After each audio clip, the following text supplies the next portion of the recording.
કેમ છો? ચાલો ગોદડું કરાવવા.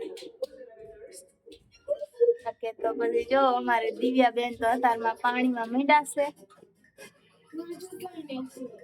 મોઢું ધોઈને આવી હે. હાલો કે ગોદડું કરાવવા. મોઢું ધોવા ગોદડું કરાવવાની. તો કરી ગોદડું કે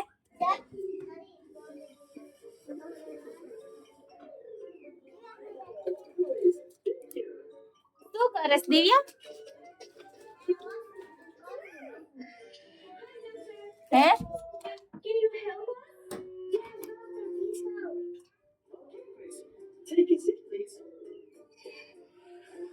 જેવું ગોદડું આવડે નહીં આવડતું કોમેન્ટ કરવાનું. તમારે કોઈને ગોદડા કરવા હોય તો મોકલાવી દો દીકડિયા.